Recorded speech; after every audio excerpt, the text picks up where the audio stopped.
കോഴിക്കോട് താമരശ്ശേരിയിൽ 10ാം ക്ലാസ് വിദ്യാർത്ഥി ഷഹബാസിനെ മർദ്ദിച്ച് കൊലപ്പെടുത്തിയ കേസിലെ പ്രതികളെ പരീക്ഷ എഴുതാൻ അനുവദിച്ചതിനെതിരായ ഹർജി ഹൈക്കോടതി ഇന്ന് പരിഗണിക്കുകയാണല്ലോ. അതുമായി ബന്ധപ്പെട്ട വിവരങ്ങൾ കൂടി.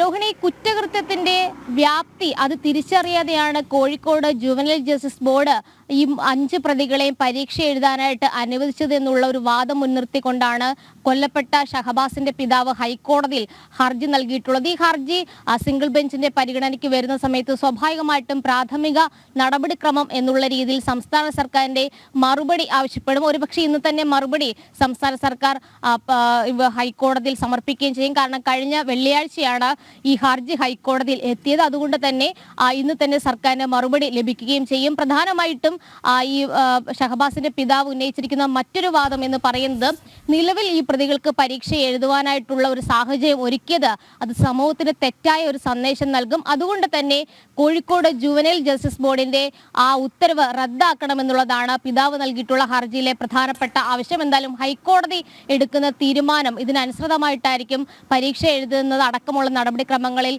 ഒരു തുടർ നടപടികൾ ഉണ്ടാകുക. അതിനിടയിൽ തന്നെ അന്വേഷണം പുരോഗമിക്കുന്ന കാര്യവും സംസ്ഥാന സർക്കാർ മറുപടി എന്നുള്ള രീതിയിൽ ഹൈക്കോടതിയിൽ വ്യക്തമാക്കുകയും ചെയ്യും. അതോടൊപ്പം തന്നെ ഈ ഒരു ഇത്രയധികം ക്രൂരകൃത്യം ചെയ്തൊരു സാഹചര്യത്തിൽ അവർക്ക് വീണ്ടും ഒരു സ്വാഭാവിക നീതി അനുവദിക്കുന്നതിലെ ഒരു തെറ്റായ സന്ദേശം അത് തന്നെയായിരിക്കും ഷഹബാസിന്റെ പിതാവ് ഹൈക്കോടതിയിൽ ഉന്നയിക്കുക. എന്തായാലും സംസ്ഥാന സർക്കാരിന്റെ മറുപടി ഇതിൽ ഏറെ നിർണായകം തന്നെയാണ്.